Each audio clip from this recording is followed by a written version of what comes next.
No place on earth is perfect. Every community has a unique set of problems. Problems like corruption, pollution, unequal access to education, scarce affordable housing, hunger, or lack of quality health care. So whose job is it to solve these problems? Local government? Businesses? Nonprofits or NGOs? Academic institutions? All of these sectors are important in a healthy society, but even if they wanted to, no single sector could solve all of a community's problems. That's why communities need individuals who are also working to solve local problems. It's called civic engagement. It's anytime someone takes action to better their community and encourages others to do it too. Authentic civic engagement is built on a shared understanding of community needs and a deep commitment to collaboration. Vibrant democracies create space for and encourage civic engagement. And when people make it their priority to engage, democracy is strengthened. Civic engagement takes many forms. It can be political, but it also looks like volunteering, joining a local organization, raising money for causes you care about, or using your voice to advocate. Anyone can be a civic leader. Change happens when ordinary people show up with compassion and courage. And together, we can form a powerful force for the creation of thriving, just, and free societies.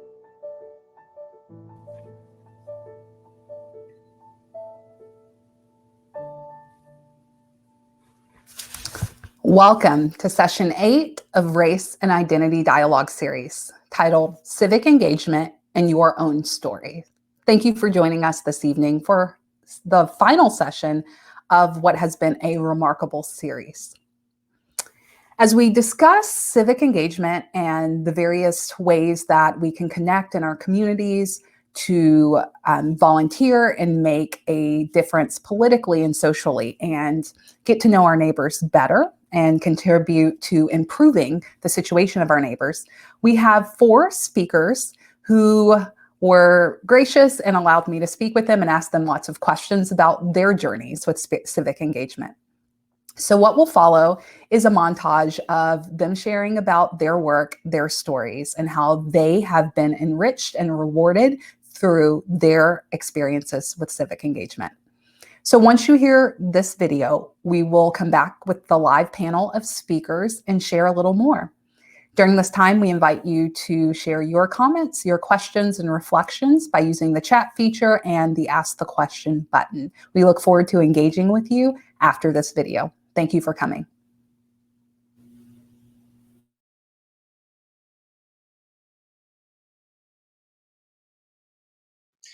My name is Stephen Baggett. I'm the Executive Director of Greenwood Area Habitat for Humanity.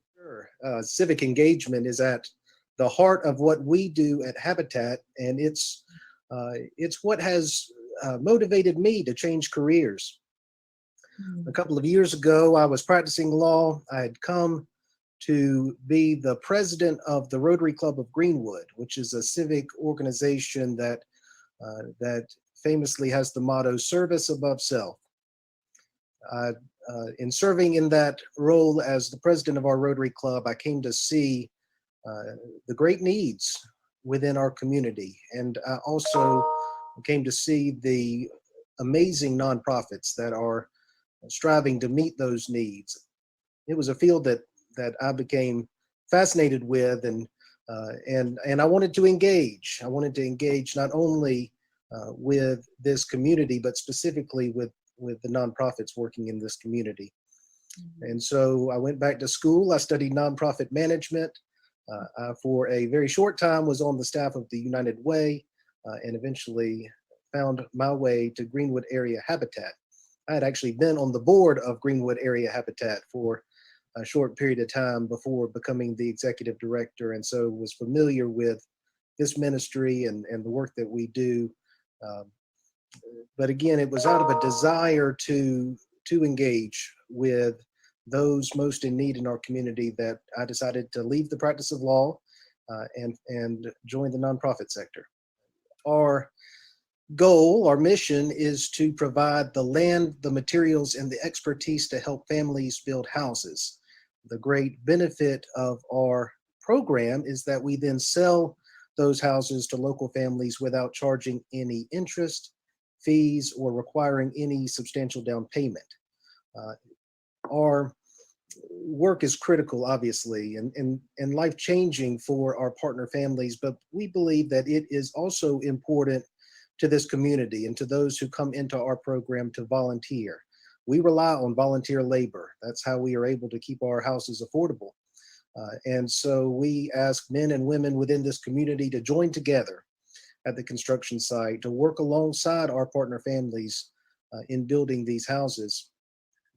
That obviously engages them broadly with the housing needs of our community, but what we also hope that it does is enable them to work alongside people that they might not otherwise have met. The history of Habitat for Humanity in the world is that it was founded on a farm in Southwest Georgia that itself had been founded in the 1940s by a Baptist preacher who sought to bring together white people and Black people at a time when that was outrageous in society. The farm is called Koinonia Farm. It still exists today. It's outside of Americus, Georgia. Over time, the farm was able to generate funds of its own and was blessed with a substantial gift by a man named Millard Fuller. And the leaders of the farm community there looked around themselves and identified housing as the most urgent need in their part of the world. And of course, that ministry has now grown to include about 1,500 Habitat affiliates worldwide. But again, at its core, while obviously we are providing a life-changing opportunity for our partner families, we believe that we are also contributing an important opportunity to the people of this community to work together for good. We have a diverse group of volunteers. That is important to us, that we are bringing people together from different backgrounds. We have a diverse board of directors. Again, that is critical to us in fulfilling our ministry and bringing in different perspectives. However, we primarily serve Black families. That is not intentional. We are a mortgage lender that's regulated by the federal government, and so we cannot limit those who might apply for our homeownership program to any one protected class. But the reality is that more often than not, and in fact, most often, our applicants are Black.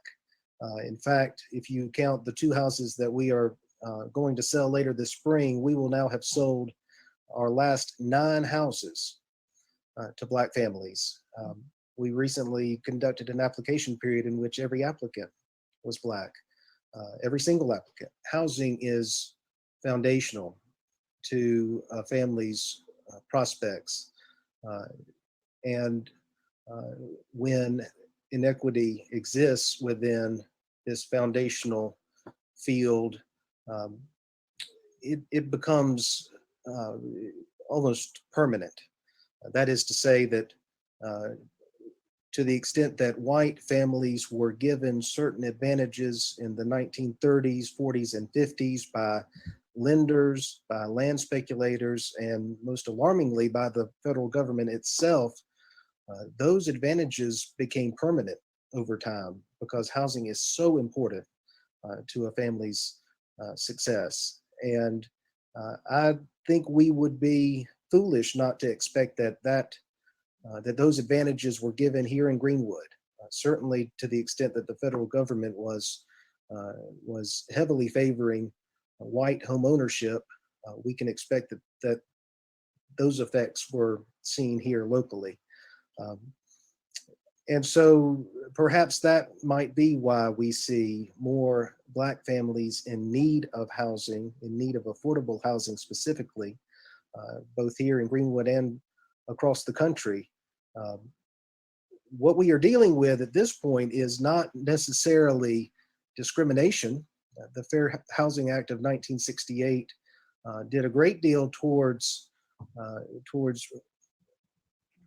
ending discrimination prospectively, but what we're really seeing is the retrospective effect that now is coming out in terms of affordability, where there is a shortage of affordable housing for families of all backgrounds, but specifically Black families.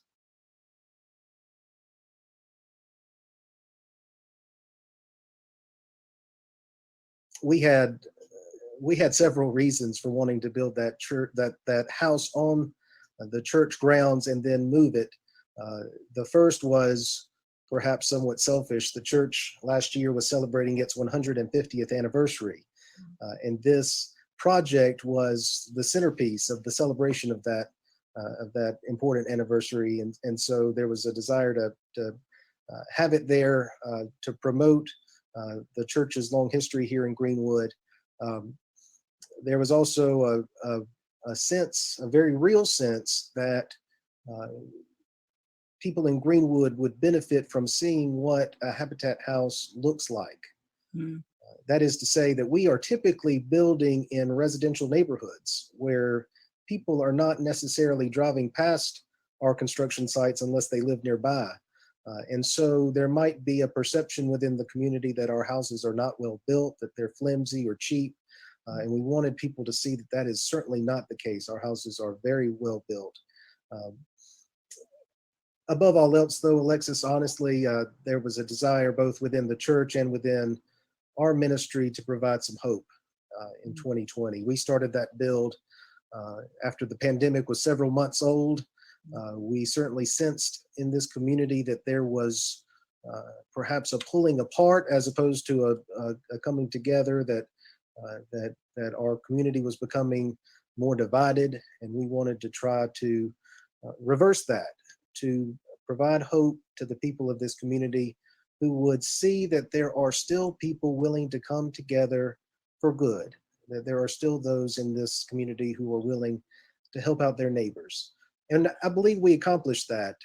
I can't tell you how many messages and emails and personal words I received over the course of that build from people saying, well, I didn't know that's what a Habitat build looked like, or I didn't know that there were jobs for everybody of any skill level out at the construction site. And then most frequently, I'm just so glad to see you all doing that work, and so excited for the partner family that's out there building that house.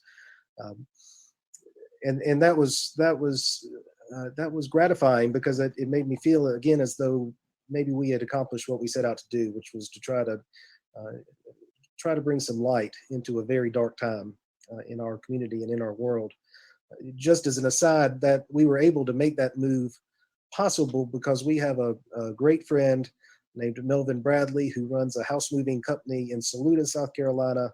He believes so deeply in our ministry that he moved that house at an extremely reasonable cost, and so we were able to find the value in moving the house as opposed to building it on site. Typically, as you would expect, we are building the houses in the neighborhood which we serve, but this was a special moment, and we wanted to take advantage. Obviously, our main objective at Habitat is to build houses, but we have come to understand over time that revitalizing a community means more than just building houses, that there are other aspects to that work. You might have seen recent news coverage of our work alongside Community Initiatives, which has been renovating a building for use as a free medical clinic. And we were asked and happily agreed to help with that work, to frame walls and hang sheetrock.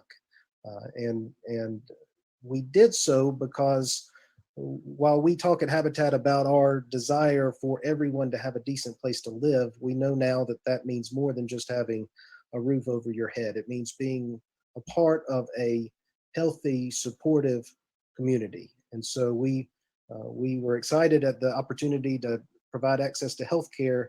We were also, again, excited to support another nonprofit that's doing wonderful work in this community. And so that project was a tremendous success from our perspective. We are also working alongside a group of men and women who have formed a group called the West Side Coalition. Our work is primarily done, our home building work, I should say, is primarily done in the West Side neighborhood of the city of Greenwood. That is the area that extends between Uptown and the hospital. The West Side Coalition was formed as a way for the residents of that community to make known to us their dreams and ambitions for the neighborhood, their concerns, and then in turn, our objective is to connect with those in this community who might be able to help them achieve those dreams and address those concerns. And that group is very close to our heart. We take our participation in that effort very seriously. We meet with that group once a month, and that conversation is ongoing.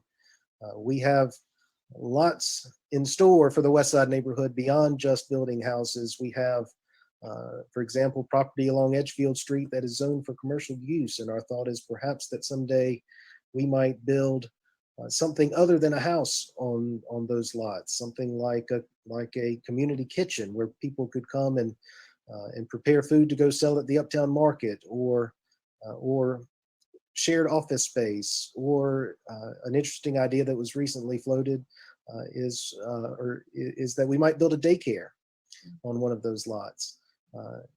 We also have property that is located between Washington Avenue and Marion Avenue in the West Side neighborhood.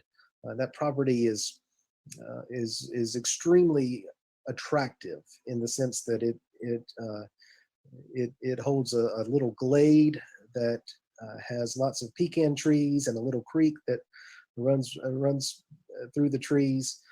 Unfortunately, those attractive qualities also make that land unsuitable for building houses. And so we thought instead that we might build a park on that site for all of our Habitat partner families and anyone, of course, throughout the city to come be together. And as we emerge from this pandemic, perhaps that will be more of a need than ever before. So we are happy that we are able to build houses successfully, but we are also excited about the prospects of doing even more to help promote this quality of life in the West Side neighborhood and across the city. We would be excited to have anyone come join our cause. Again, we are reliant on volunteer labor, and so even more than fundraising, the most important part of my job is to go out and promote our work and hopefully convince people to come build with us. I promise it will be a rewarding experience, and I can assure you that you will have fun. Our work sites are joyful, happy places. Those partner families are so excited to be achieving home ownership, and we of course are proud of them and excited for them. You can always call our office at 223-9399 to sign up to volunteer, but perhaps a more easy way to do so would be to visit our website, greenwoodhabitat.org. You'll see on that website a tab that bears the title Volunteer. If you click on that, you'll be taken to an online registration page where you will see various opportunities to volunteer with us, and you will be able to very easily sign up in that way. One last note about that specific to Lander, we are very, very excited to see a group reforming the Lander campus chapter of Habitat for Humanity. Lander has its own official Habitat for Humanity affiliate that is separate from Greenwood Area Habitat, but obviously works hand in hand with our ministry. In fact, we not too long ago built a couple of houses on Lander's campus for many of the same reasons that we built at First Baptist, and then moved those houses to their permanent locations within the city. We've now been in touch with some Lander students who are looking to revive that chapter, and we are looking forward to seeing them at our construction sites in the future. I am currently assistant professor of criminology and sociology at Lander, and I work with students from all different disciplines because of the sociology classes and the crim classes. I think I've always been involved in civic engagement on the outside, hearing stories about what other people did. And so as I grew up, I tried to become involved in things, but it really wasn't on a regular basis. So when I started my actual career, I chose to work in the prison system as a master's level social worker. I figured these were individuals that were very marginalized, that society did not want to deal with, but they could become my neighbor. And so I thought it was really important to at least make a connection and come up with my own ideas of how individuals were, not the stories I heard. I actually started doing it as a correctional officer in the prison system in Texas with my undergraduate degree. When I got my master's degree, I had overeducated myself for the position. And so the state of South Carolina hired me to help open up Leith, the women's correctional facility here in Greenwood. So one of the first things I had to do as a social worker was developing programming and looking for volunteers. So I automatically became immersed in the nonprofit area of Greenwood. And I continue to this day to work in the prison system. However, at this time, because of the pandemic, I haven't been out there for over a year right now. And when we can go back in, I will be going back to Perry. I work with the men that have been released from long-term solitary confinement, men that had been locked up in solitary confinement for up to 30 years. So yeah, I have a really, really interesting group of individuals trying to get them re-socialized back to people and ideas. And I thought it was a wonderful opportunity to get criminology and sociology students involved with this population. This is a population that no one knows a lot about.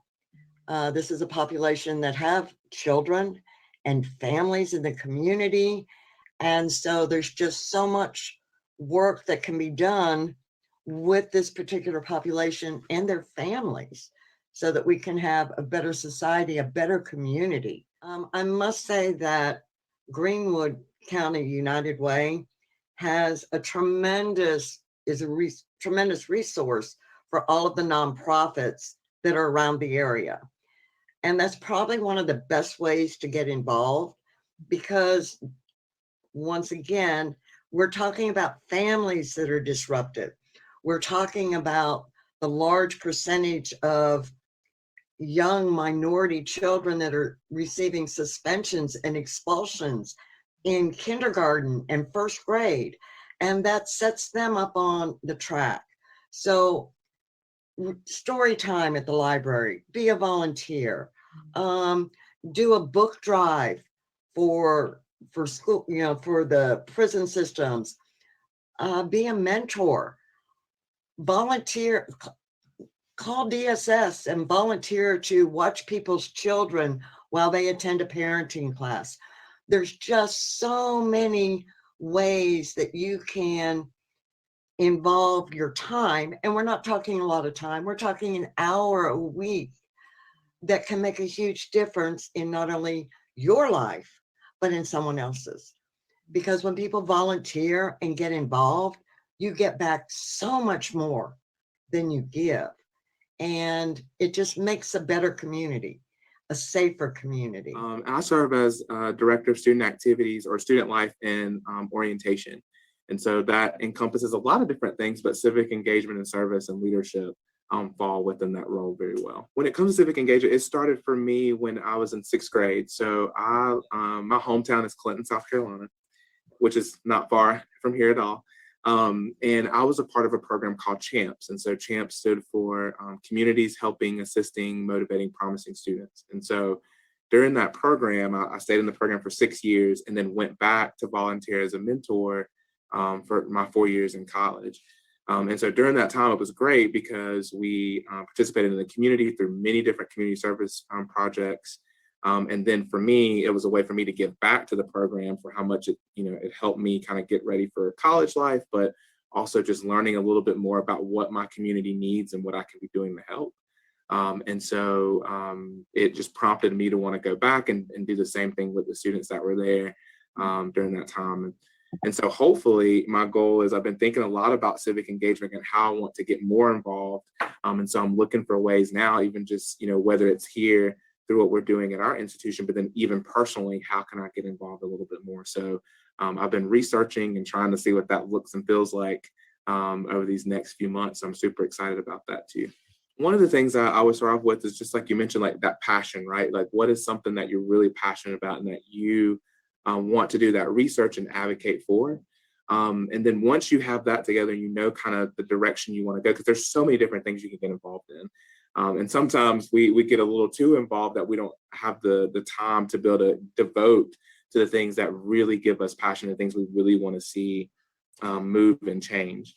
And so some ways that we can do that here on campus, well, one is you can create your own club and organization. That way can be solely focused on a specific mission. So I think about Black Student Union, for example.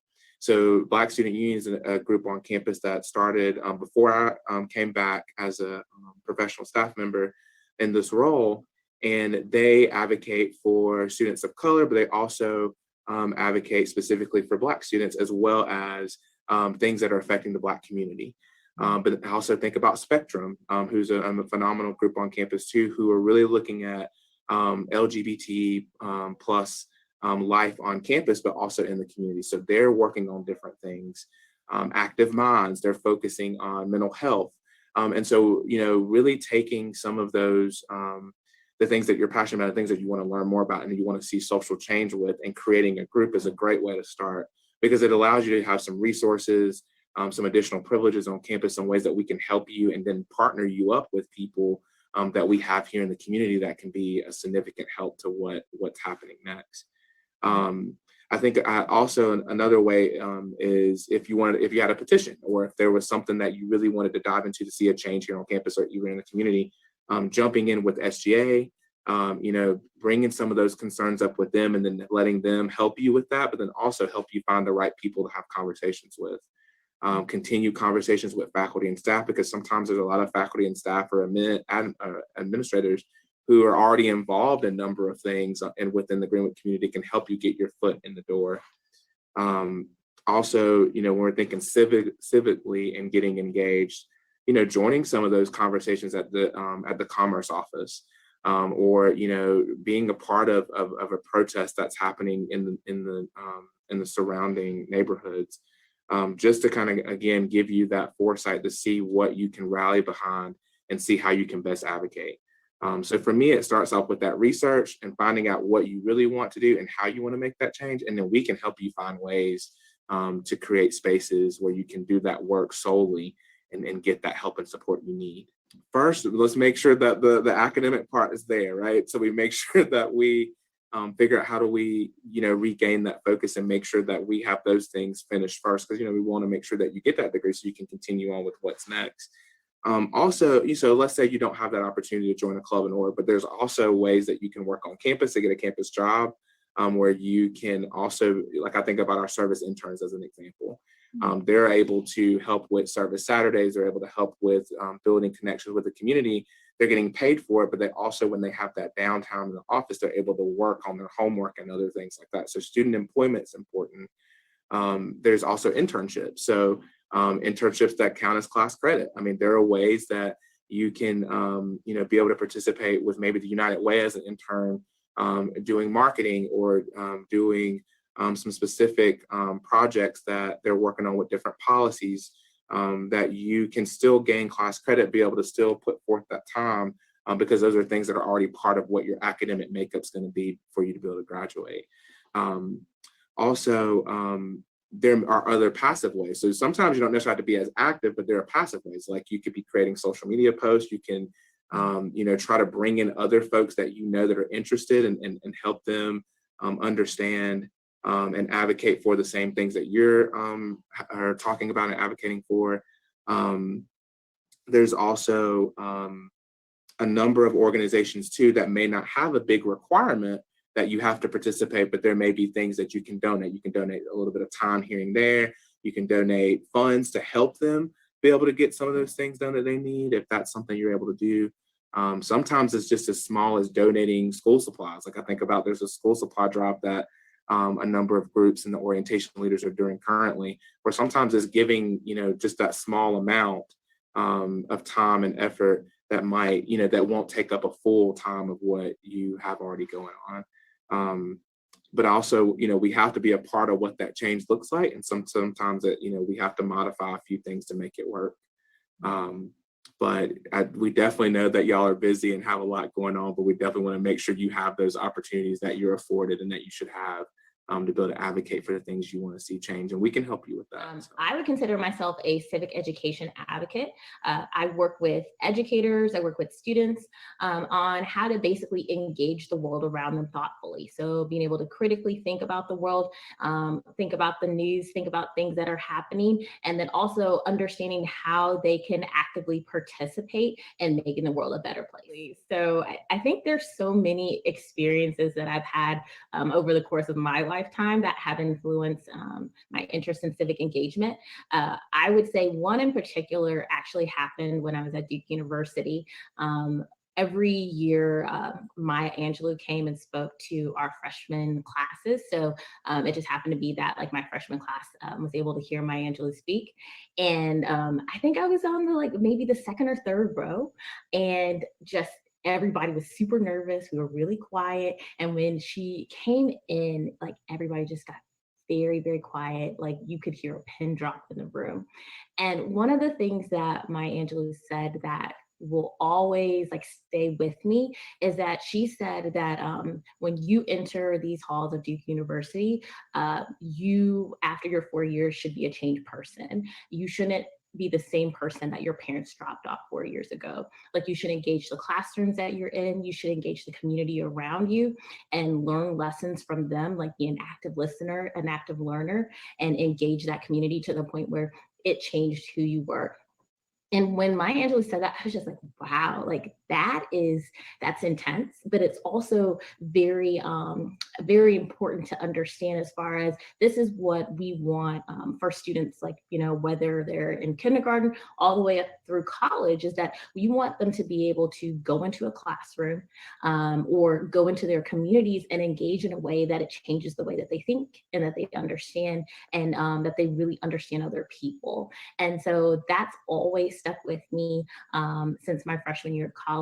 It's guided me through several job opportunities, and even now as a civic engagement advocate, it's guided me to this space as well. So I would say one of the big things that I always try to share with people is that civic engagement is for everyone.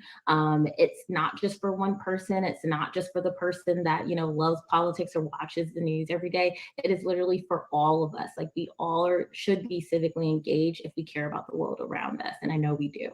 And so that can mean a ton of different things. So for example, it could mean that you do some research about your local school board race and decide, hey, I really love this candidate because they care about students in this way, or they care about increasing reading and math scores. So I'm going to go out and flyer for them just by knocking on the door, handing someone a flyer and telling that person at the door why you're voting for someone. It could even look like working with some local students and saying, hey, we want to make sure that a student voice is represented on a school board even. So that could mean advocating for students to have a school board seat. It could even look like just picking up the phone and telling your aunt, hey, aunt, I want to take you to the polls. You might not have a car, but I want to make sure that you have a voting plan, which is we know how you're going to get there. We've done some research on the issues, and we're going to be able to be informed voters. So it's all of those things. And those are the things that I would say are, just top of mind as far as this is a quick, it doesn't take a lot of time. It's not going to take the whole day even, but it's definitely a good start. When I was younger, I always thought that I was going to be a teacher. I absolutely love teachers. I have teachers in my family, like very much respect teachers and appreciate that the work that they do with our students, across the US.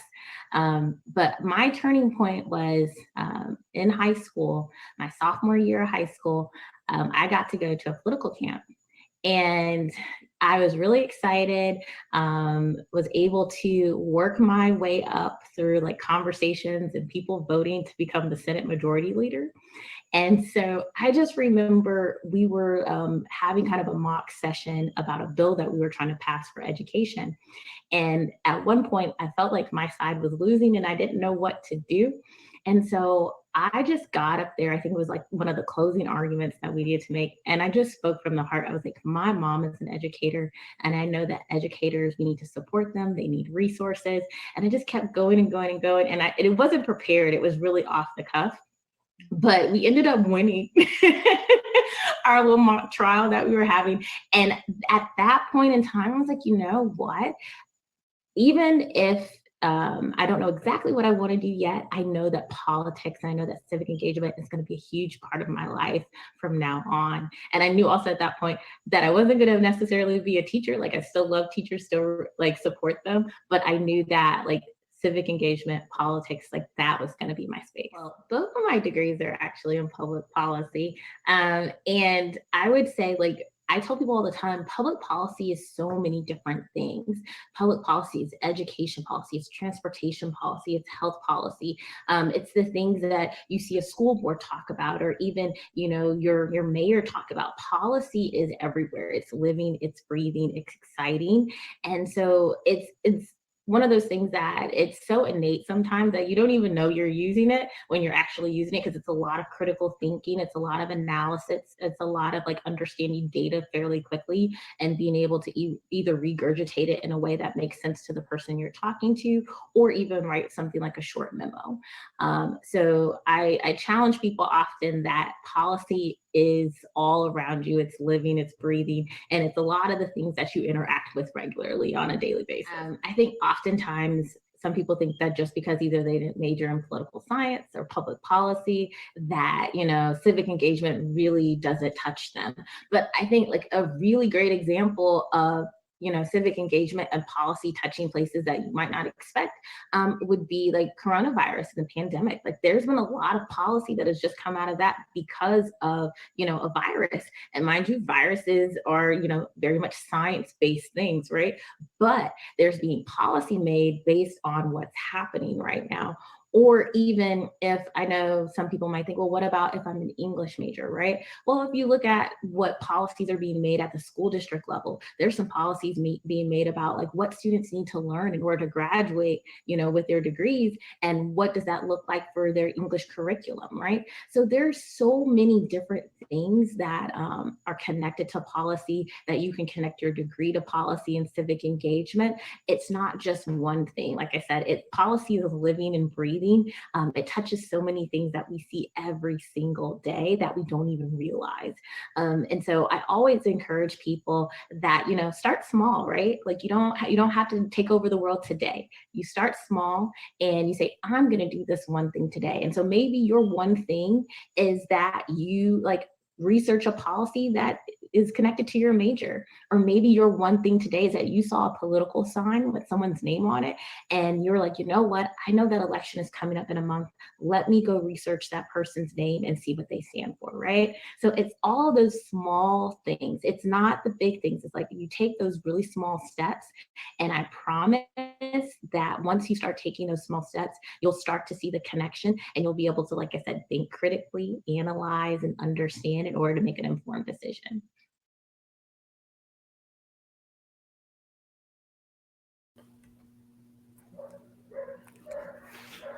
Good evening. Thank you to our speakers here at Session 8, and thank you to those who maybe recently joined the conversation here at Race and Identity Dialogue. The topic is civic engagement in your own story, and we have some dynamic speakers with us sharing about civic engagement. They are models of what it means to be connected to the heartbeats within their community. They lead with empathy, and they lean into their skills and interests in order to improve the communities around them and that they're a part of. So I am grateful to have 3 of our speakers here today. And one of them, Dr. Demario Watts, was not able to join us, but in the chat, I put links to email and the website I believe Dr. Parker put if you're interested, or a student, faculty, or staff interested in starting a club, organization, or wanting to find out more about the process, please reach out to Dr. Watts. So I'm grateful to have with us today Miss Amanda Morale, Mr. Stephen Baggett, and Professor Linda Carson. And so you'll hear a little more from them here, but as they share more about their stories and engage with each other, we want to remind you, we want to hear from you. This is a dialogue. It's not just us speaking. We want to hear your stories. We want to answer or try to answer your questions. So while we are talking, please feel free to share your comments and your questions and reflections about your own stories with civic engagement in the chat. Let's begin with Professor Carson, who is the Assistant Professor of Criminology and Sociology at Lander University. She shared some valuable insights with us about what it means to engage civically and just gave us some great ideas. And so, Professor Carson, continue sharing with us about civic engagement and responding to what some of your colleagues have said in the video. Thank you very much for having me. I was excited to be here tonight.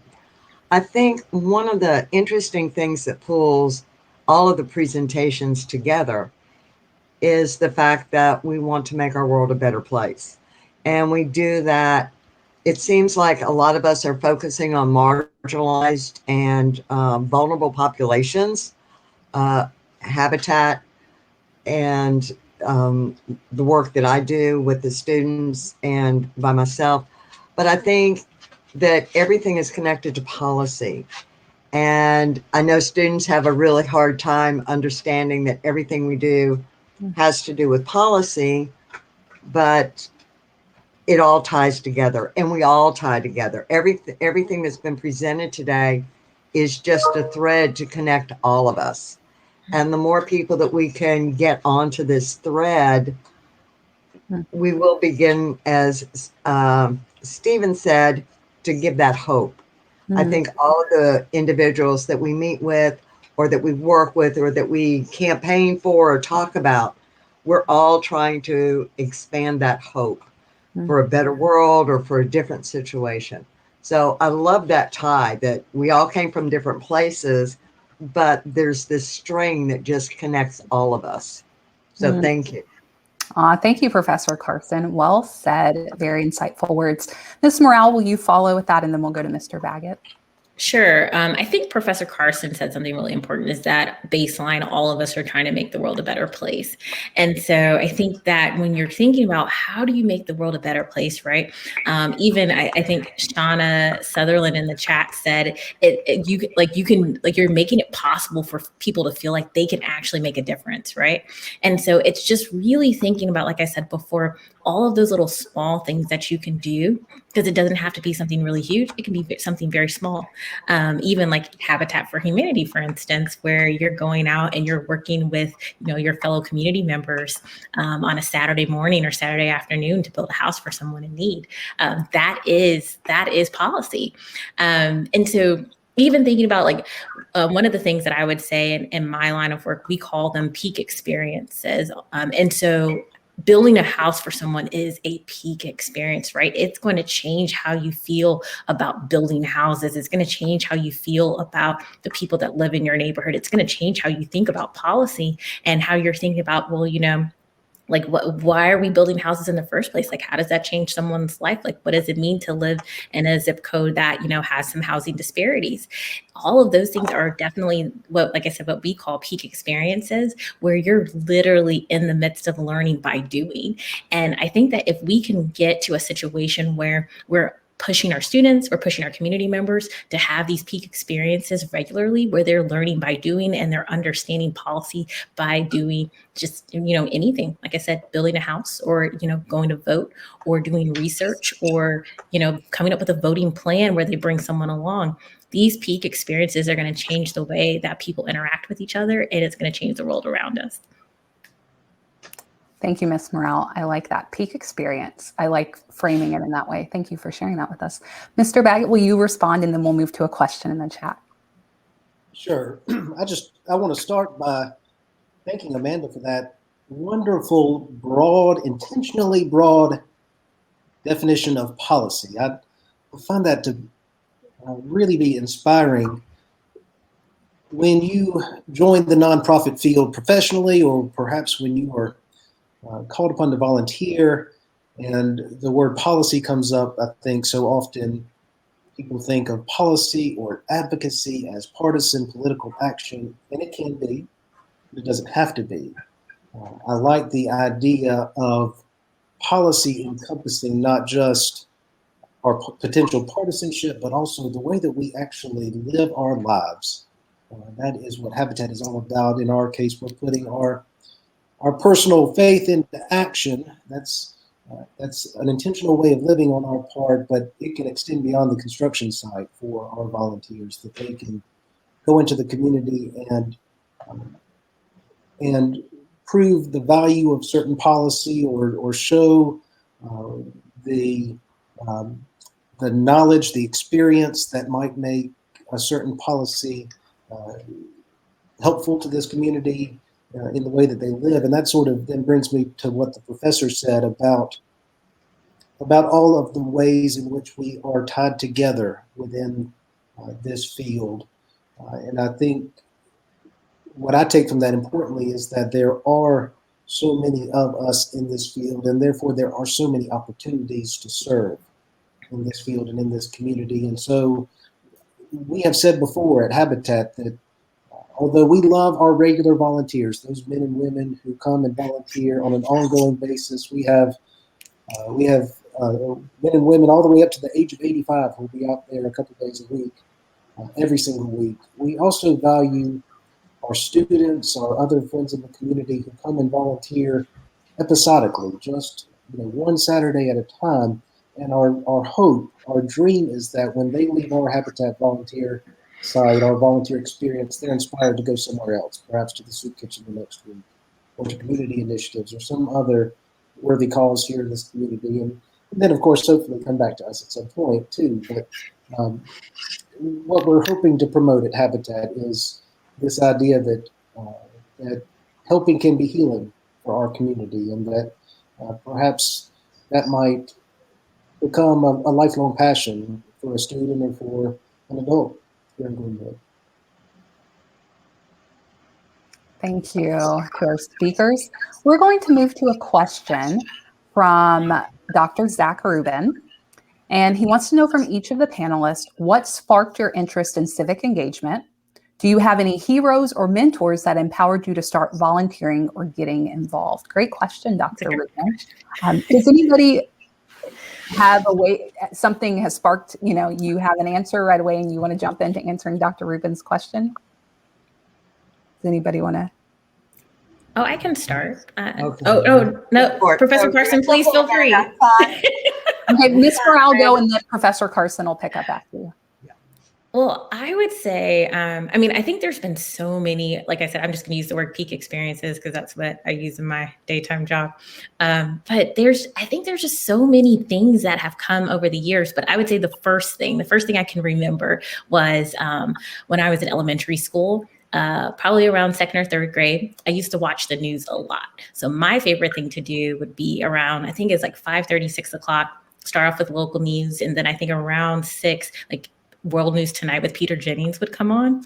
And it was my favorite part of the day. Like I have the news on and be there doing my homework, have my little math worksheet out there, just working on a math worksheet, but also trying to understand what is going on in the world.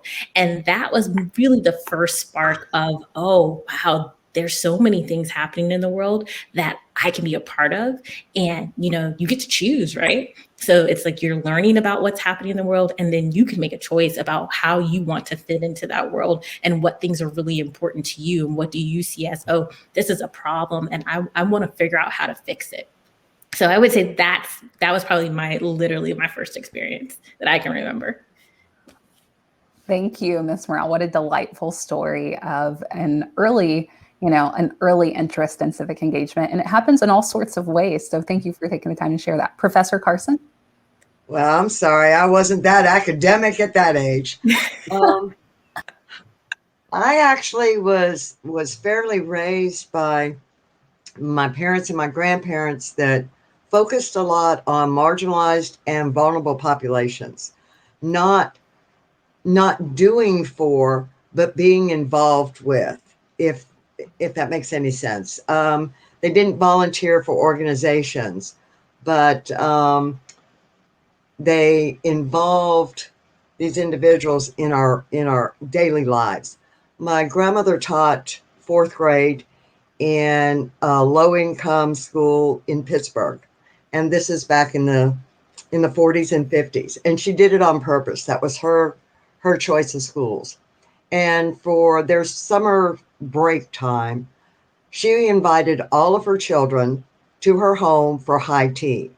Now, to get to her home, they all had to ride the incline and then take a public bus into the white neighborhood. And she did this every year. That for us was just kind of normal. That the teacher had a celebration for her class at the end of the school year. And so it was those kind of things that we never thought were, at least I never thought were abnormal. I just thought other people and other teachers did the same thing, and was very disappointed when I never got to go to my teacher's home. Okay, so it kind of started just by being involved in it and just being a part of it without knowing that nobody else did it. So. Yeah, that's what a meaningful story and memory to have, Professor Carson. I feel like my parents and grandparents taught me civic engagement, not always explicitly, but just through their action and their involvement. Yeah. And something I was remembering recently was that I really disliked in my childhood having to get up early to go to Sunday school. And I just didn't understand why I had to be up so early, earlier than everyone else. And my grandfather drove the church van.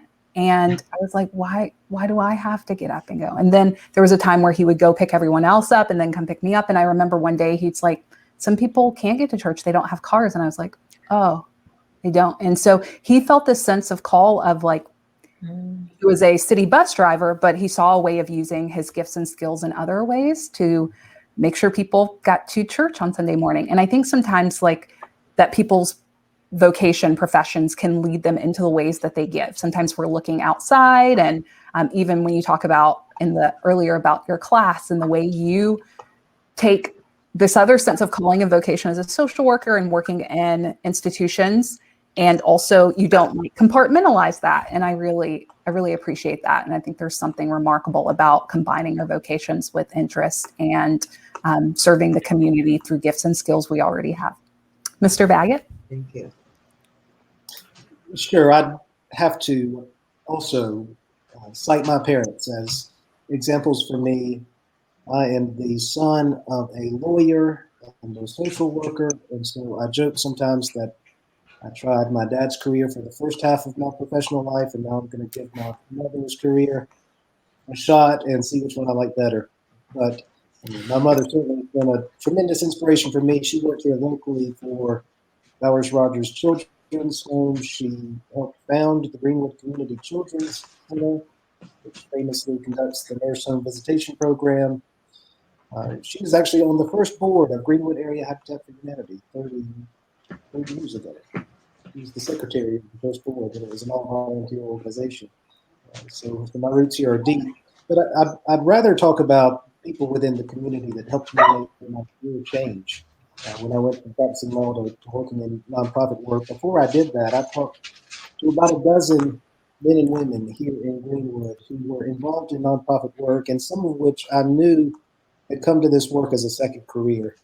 They were encouraging to me, but they also were straightforward, talking about how different it would be from private practice and the private sector.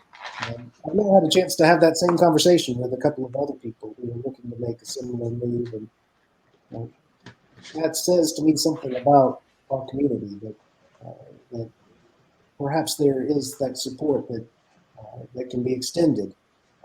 I feel it within the nonprofit community. I feel like I'm very close with really all of the other executive directors in town. I feel like we lean on each other.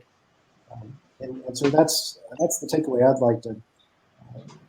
like to present, is that um, there are many people upon whom you can rely on for inspiration and guidance in the community, and certainly to the extent that I could help any Lander student who'd be interested in figuring out a way to serve, I'd be glad to do so.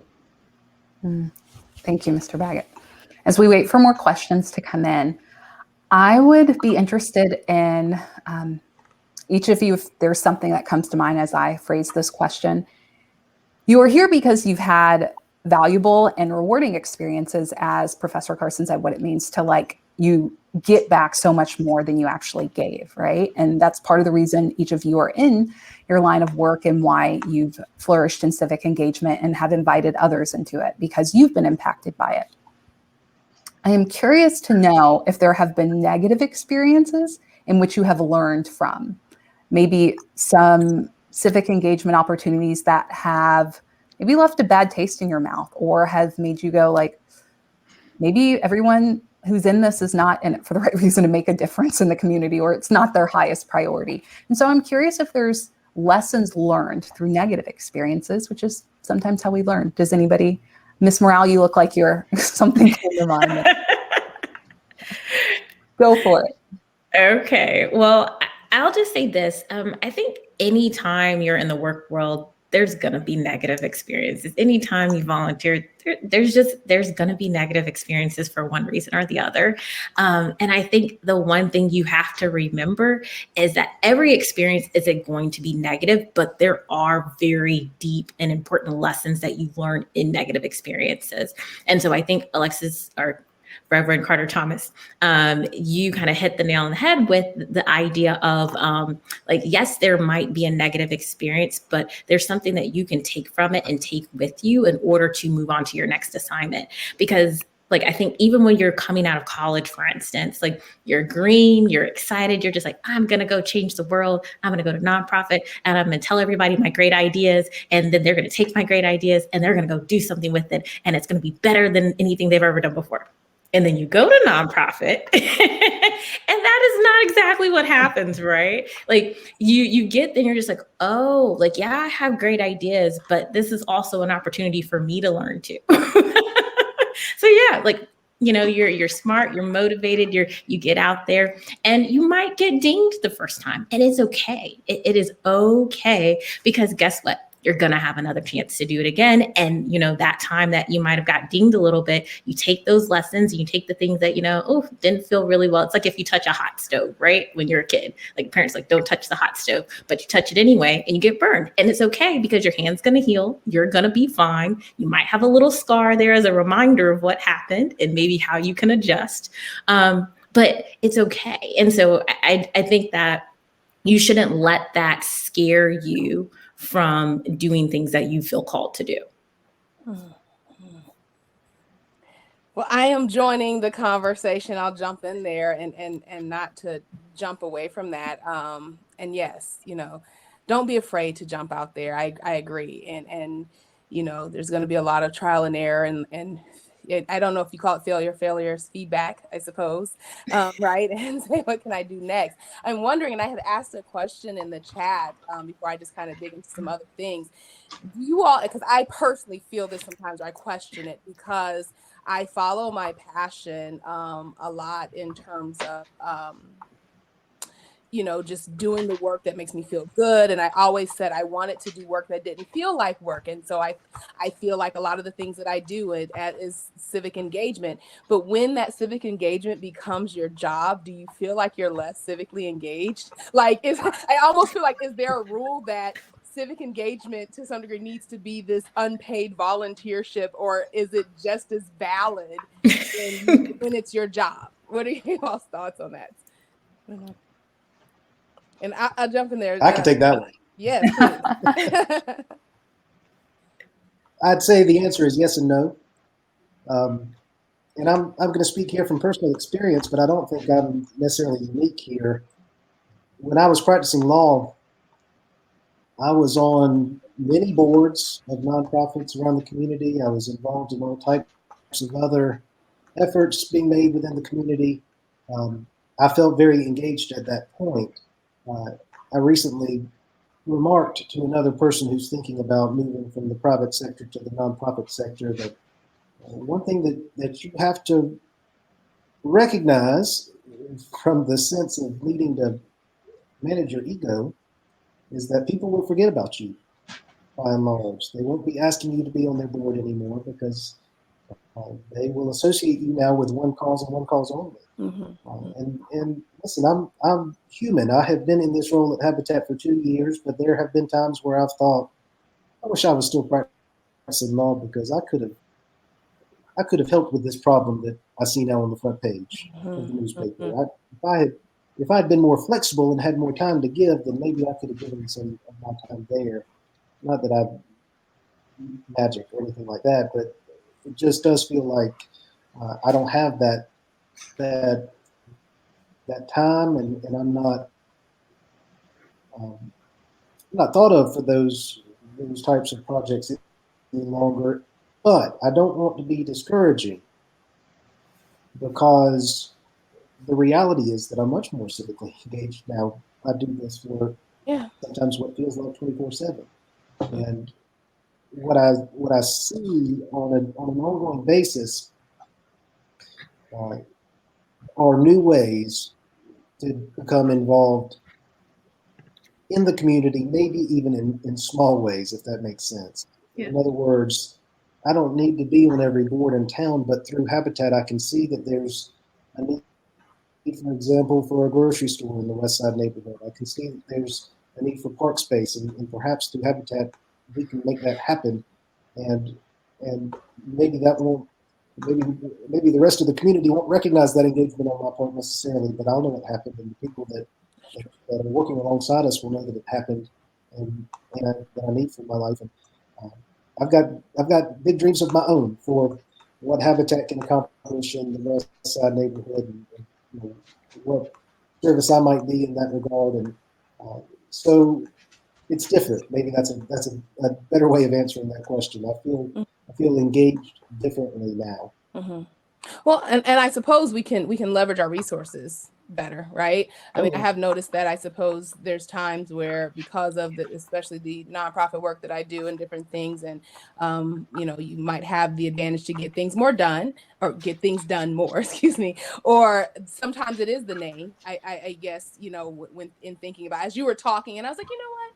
Maybe I shouldn't feel that way, because there might have been things that I wanted to do when I wasn't associated with a specific organization, or it wasn't my job, that maybe people didn't take me seriously, or they were like, oh, you're just some community member. Whereas if I can go in and do a little name dropping, or if I have certain connections, I do a lot with education policy and working, at the State House and things like that.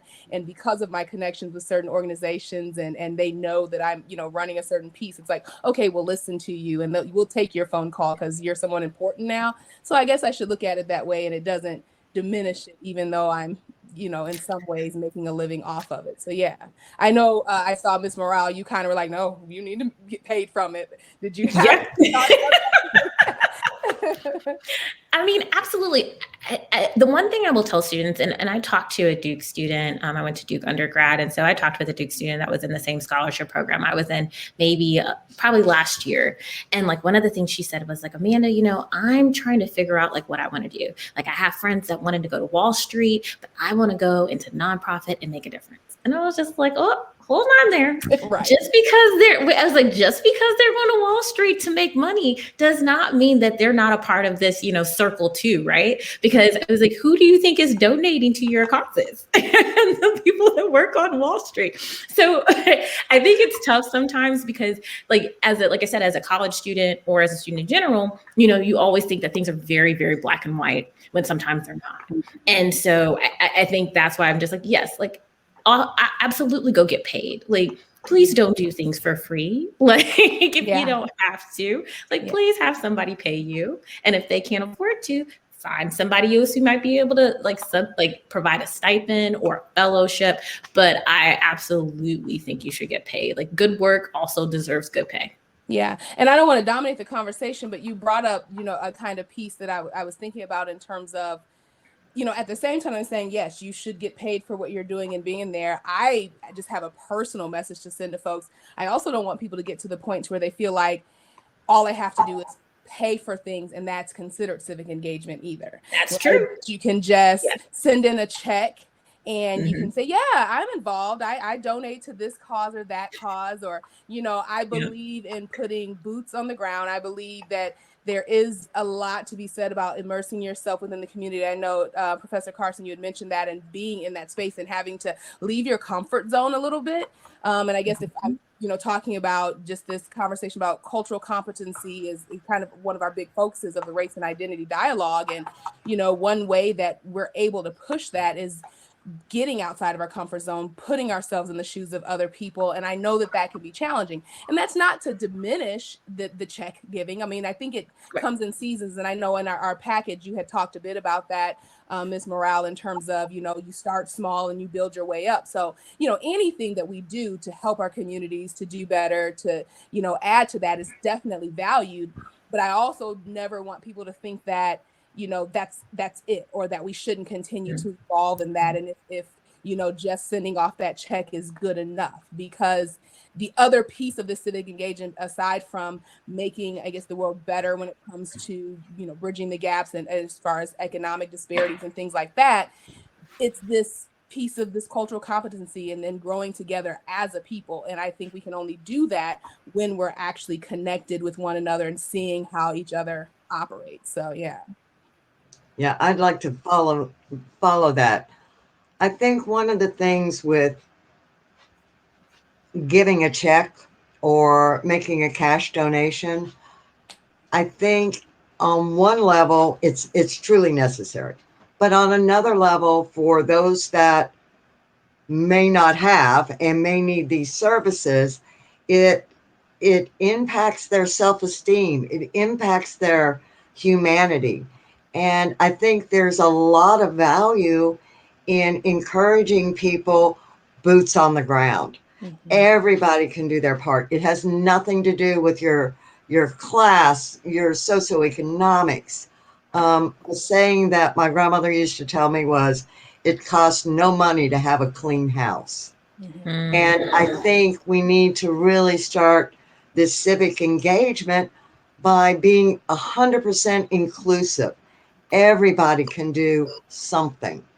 Everybody. Mm-hmm. And I don't know, it seems sometimes our society values those donors versus, the neighborhood kids that get together on a Saturday and pick up trash out of their neighborhood. They both serve a purpose, but we as a society tend to focus on the money issue instead of the little groups that are out there making their neighborhoods better. And that's all I have to say on that. I'll leave it to everybody else. No, good words, Professor Carson. I think that brings me back kind of full circle to negative experiences. As Ms. Morale said, we've all had them in some way, shape, or form. If you work with people, you've had them, right? But I think that was kind of, when I think about my college experience and volunteering, from doing habitat to like picking up trash to the various ways I was engaged civically, knocking on doors, leaving door hangers, all of that. I think as I got out of college, moved up and started serving on boards and being involved and hearing like the discussions around the table and realizing like, I know money, it takes money to do certain things, right? But like how preoccupied people were, or how I think what Professor Carson said, valued the donors and cared more about their image or of donors than they did about the people they said they were called to serve, and often marginalized people groups, that they began to, I guess, forsake the priority, or their priorities seemed out of order. And I remember like being kind of like rose-colored glasses, bright-eyed, newly boots on the ground, being like, of course, like Ms. Morale said, like, we're going to change the world together. They have all this energy. I read their principles, their core values. oh my gosh, they don't know their core values. Like, but I read them on the website and I signed up to work here, but they don't even know their core values, and their core values like get pushed aside to care for the donors, and just how disheartening that was. And I mean, no organization is perfect, but it's made me ask different questions, like before I've signed up and before I've given money on both ends, when I've given money and time, to say like, who's getting this? Or, you know, it wasn't until I remember having a conversation with my mother. It might've been after it was after an awful like catastrophe, hurricane, earthquake or something. And we're sending money. And I remember my mother explaining like the percentage, like the pennies on the dollar that the people are actually getting. And I was like, but no, like I'm donating here. And they say, you know, fill in the blank, lots of organizations. They say it's going to the people. And she was like, well, read the fine print. This is going to support staff member over here in Minneapolis, and this is supporting someone in Oakland who's doing the work. But eventually 30 cents we'll get. And I was like, oh, I realize it takes money to run things, but it also made me go, if I ever am in charge or on a board that makes those kind of fiscal decisions, I want to be a better steward of them and want to honor the people, right? Self-esteem and dignity. Like I want to honor those who we say we're serving and not just the funders. Yeah. Dr. Parker, would you mind sharing about a civic engagement experience that has a peak experience that you've had on your journey? I don't, it's so hard to, I guess, pinpoint. And I think maybe that's probably why I asked the question about employment, because I suppose all of most of my work, I've been working in nonprofit. I mean, coming to Lander, and I suppose it's, you know, nonprofit institution, but in terms of teaching, but all of my career started out in nonprofit organizations, community centers, building programs, a lot of it being with what people call at-risk youth. I don't really like that term, but I have to say it so people understand who I'm talking about, and just those different programs. And I would just even pinpoint right now, though, what I currently see outside of my work with the education policy and trying to advocate and doing things for parents.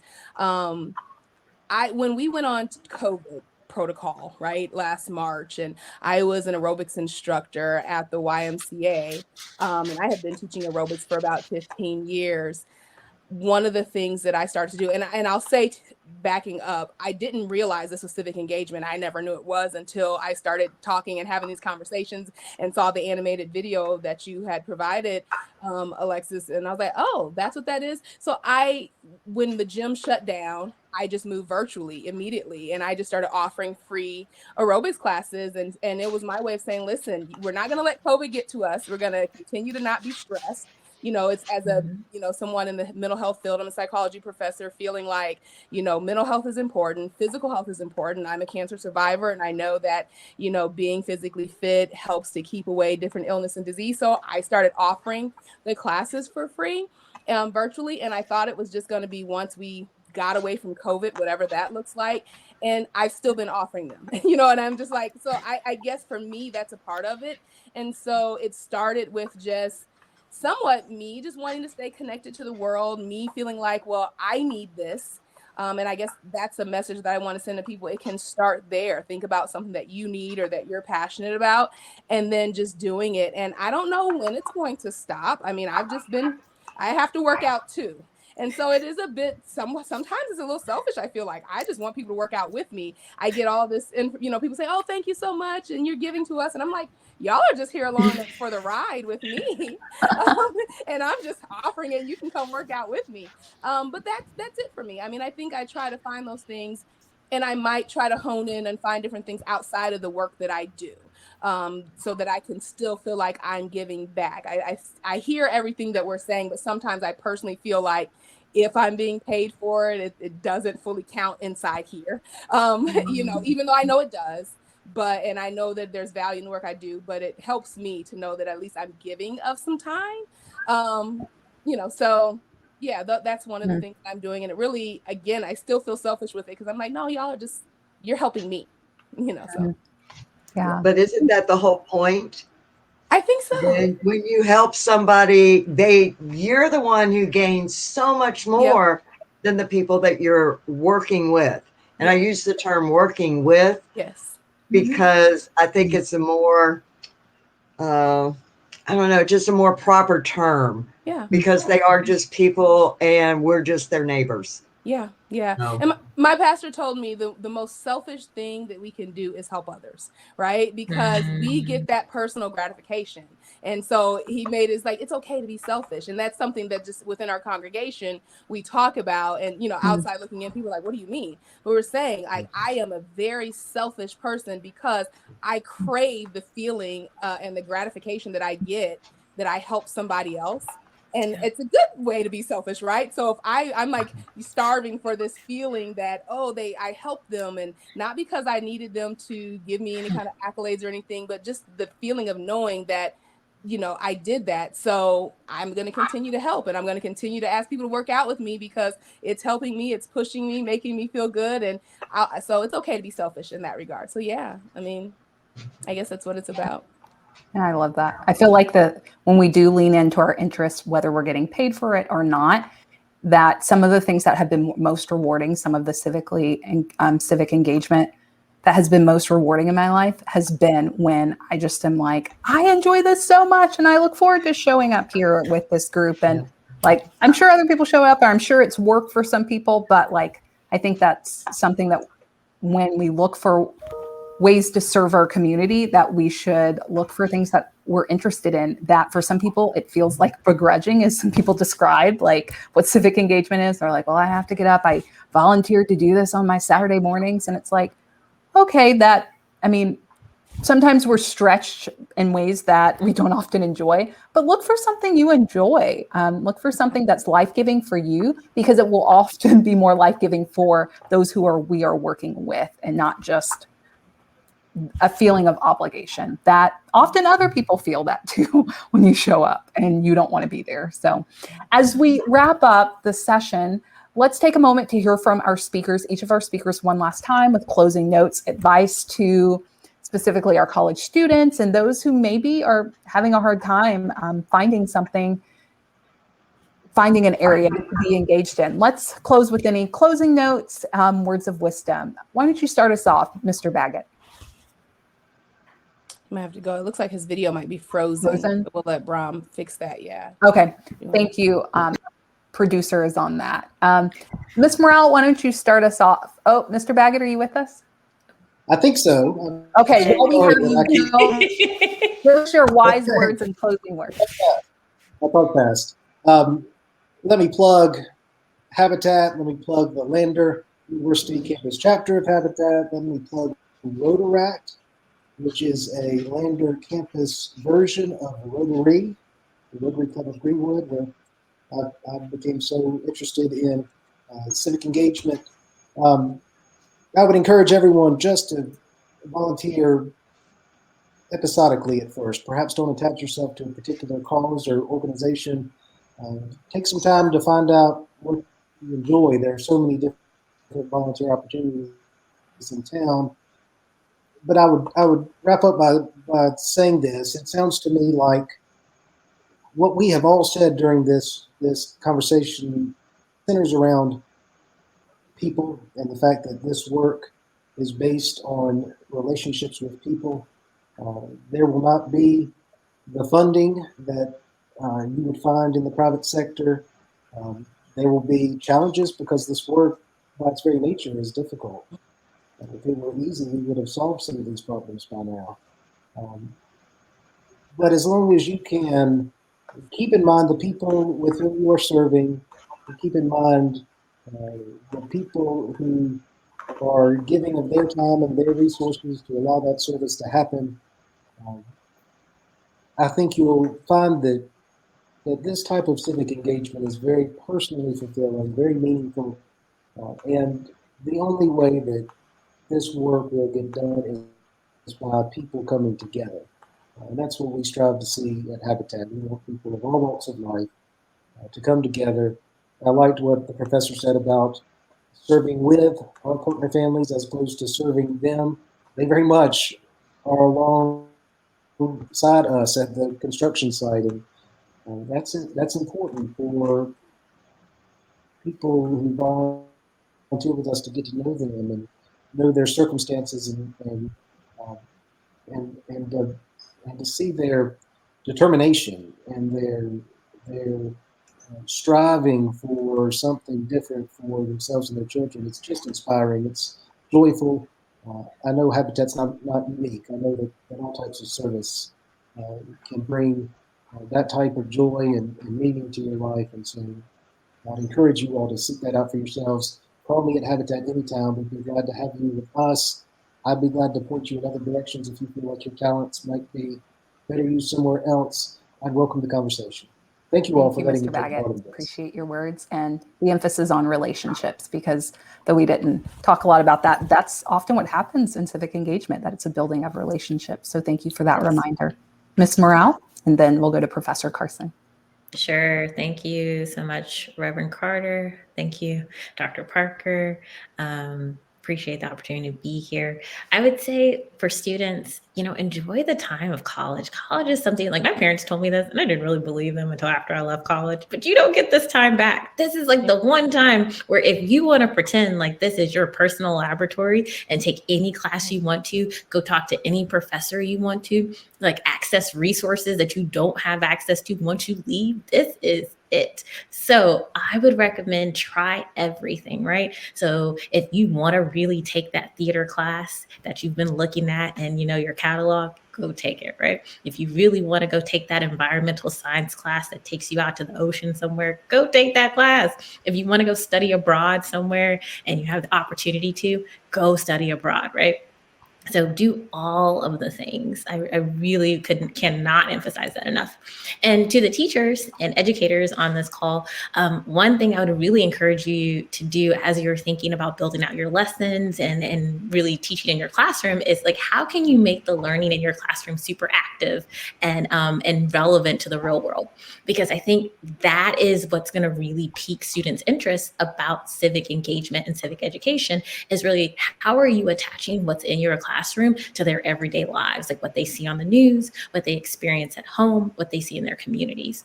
So those are my parting thoughts. Excited to be here. Thank you guys so much for the opportunity. It's been so much fun. Thank you.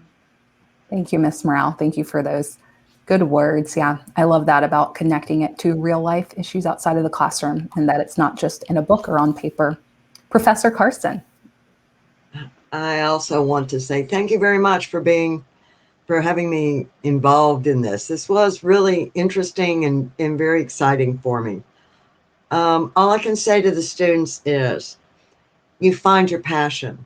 If you have 3 or 4 things that you're passionate about, try them out. There's always a way that you can try out that passion. You could do an internship. You could do a weekend. There's so many professors and so many opportunities that you can get involved with just from Lander. Mm-hmm. Please get involved. You will be amazed at the growth that you're going to have, the individuals you are going to meet, which could actually develop your career path.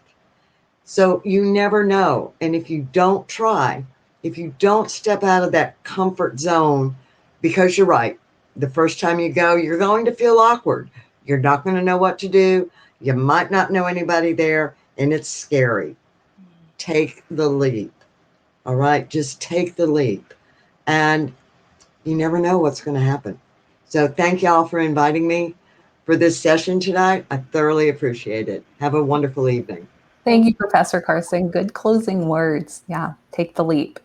Dr. Parker, here we are. Here we are, and I echo everything that everyone said. I mean, it's so refreshing to be amongst like minds, and being willing to go out there and try and find new things to do. And for me as an educator, I think it definitely starts there. I'll say, in our current times, and putting a challenge out there to folks. I know one of the things that struck me after the verdict of the Derek Chauvin case, and one of my big appeals to people was, like, if we see these things that are happening with politics and in our society, and regardless of which side you're on or whatever, if there are sides or whatever you believe, I think the first step is even educating yourself about all of these things, about how our systems work. whether it's in, policing or education or economics and all those things. And if we have a really good understanding of what's happening, and what it means, where you can insert yourself and what, kind of motivates you.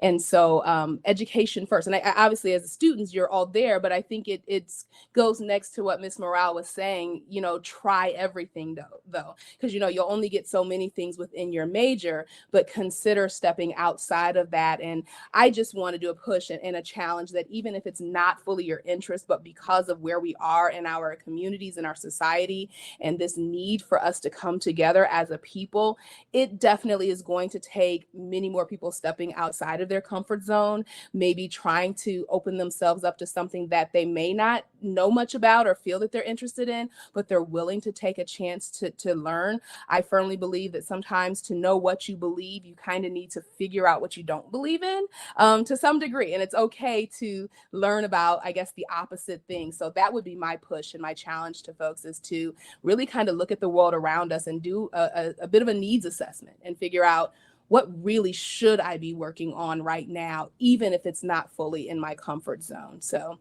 those are my parting words. And I guess before I get off of the screen, because I know we're going to move to another piece, just saying thank you all so much for being a part of the Race and Identity Dialogue. And Alexis and I have had a great time hosting these things, and we hope to continue these conversations, and we'll be around on campus to talk about these things and be with our students to share more. And, and if you're students out there and you have ideas of where we go next, we want to hear those. So I really appreciate being a part of this. Thank you, Dr. Parker. I've enjoyed our partnership. Yes. Our second semester of Race and Identity Dialogue, when we started months ago, when we met via phone and tried to think of this, dream this up and the details and logistics. Who knew that we would be here? And so I've enjoyed this journey and our work together. Yeah. And our producer extraordinaire, Brahm, thank you. Thank you for doing the behind the scenes work of moving people and saving us some time and headaches. Much appreciated. And to Dr. Lucas McMillan, the Dean of the College of, I always get this wrong, Behavioral Sciences, Social Sciences? College of Behavior and Social Sciences. There we go. Put it all together. College of Behavioral. Yes, COBS. So thank you to Dean McMillan and to the South Carolina Humanities, who has funded this work, and those who have shown up each week with your stories, your words, and listening to stories of race and identity, and taking the leap of vulnerability, of learning, and implementing the aspects from this into your relationships, conversations, and classrooms. We are grateful. I also want to take a moment to have closing words from one of our Race and Identity Dialogue, faithful comers, faithful discussion leaders, facilitators, always adding insightful remarks. Dr. Shannon Southard-Dobbs, are you here? I think she's coming up to join me and give us some wise closing words about her experience and being a part of this. Welcome. Thank you, Reverend Carter Thomas. Reflecting on all the work and all the conversations that we have had and done together through this series, really all year, but this spring especially, is that there has been a lot of joy in this whole experience for me. We have talked about a lot of difficult things. We've looked inward and reflected. We've come together as Lander students, staff, faculty, alumni, community members, community partners, to have these conversations. And an overarching theme has been that even though we've talked about a lot of difficult things and a lot of challenges, there has been a lot of joy in this space. And I really appreciate that. I'm very inspired and feeling energized to do more work. Thank you. Dr. Southard-Dobbs. Thank you for being here and responding in the chat and being a faithful member of this community and sharing your questions. It's been a gift to have you here and share your time with us on Thursday evenings throughout the semester. Thank you to everyone who has joined this dialogue at one point or another, and for being here and learning. And this is a leap for some of you. Sharing an hour and a half on a Thursday evening is a leap. And so we hope you go beyond the space to show up in your communities with your boots on the ground, to give and to receive, to work with and alongside others who will be inspired by your presence, your gifts, your laughter, sometimes your touch. Sometimes it's a hug, sometimes it's a meal, sometimes it's a piece of clothing shared or just a conversation. Don't minimize how much your presence and your offerings may make a difference, whether it's sending a check, sometimes dropping some change in a bucket. We're not going to minimize those things, but don't forget the gift and the reward of being present with people and building relationships and making a difference in your communities, that this world might be better. Even if it feels like a drop in the ocean, it's a drop, and we're not going to devalue or minimize those kinds of contributions. All of our drops are needed to make the ocean. So thank you for coming. Please complete our survey. I believe it'll be there in the chat. And yeah, we look forward to where this might take us in the future, what other dialogue series may come out of this. And again, thank you to Dr. McMillan and South Carolina Humanities and those of you who have participated, and all of our speakers in these 8 sessions. We are grateful for the ways that you've been a part of this community and helped to make this happen in the midst of a pandemic. So thank you. Please take our survey. There is a button there at the bottom of the screen for you to take our survey. And again, look for ways to get involved, whether that's watching the news, whether that's going and making the most of the university experience through library access, events that may not be as accessible, events and lectures that may not be as accessible after you leave the university space. So make the most, take the leap, and find your peak. Have a good night.